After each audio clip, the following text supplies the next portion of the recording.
Here's the short summary of The Telltale Heart by Edgar Allan Poe. This is a chilling tale of madness, guilt, and obsession, told by an unreliable narrator who insists on his sanity even as he recounts the brutal murder of an old man. But what drives him to commit such an act, and how does his guilt ultimately betray him? Let's explore this psychological thriller together, breaking it down step by step. Story begins with the narrator telling us, "I'm not insane." Throughout the story, he tries to prove that he is not crazy and provides evidence for this.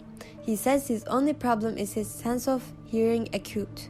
He says he can hear everything in earth and heaven and even in hell. Then he tells us what happened. The narrator becomes obsessed with an old man he lives with, particularly his vulture eye, which the narrator hates. He decides to kill the old man because of his vulture eye. Each night for a week, the narrator sneaks into the old man's room to observe him, waiting for the perfect moment. On the 8th night, the old man awakens, sensing something wrong, and his eye is open. The narrator understands how scared the old man is.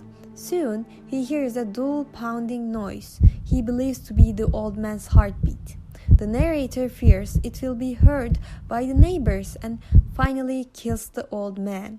He separates the body parts in the bathtub, leaving no blood around, hides the pieces beneath the floorboards.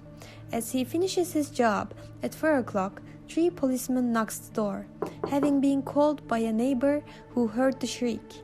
The narrator confidently explains that the scream was his own, caused by a nightmare, and that the old man is away. He leads the officers around the house, acting calm and composed. To further reassure them, the narrator invites the officers to sit in the old man's bedroom, placing their chairs directly above the hidden body. The policemen do not suspect a thing. However, as they talk, the narrator begins to hear a strange, relentless noise, a sound he believes is the old man's heart still beating under the floor. The noise grows louder and louder, driving the narrator go crazy. Panicking, the narrator becomes convinced that the policemen also hear the sound and are mocking him with their pleasant conversation. Driven mad by guilt and paranoia, the narrator breaks down, confessing to the murder and begging the police to tear up the floorboards to expose the body.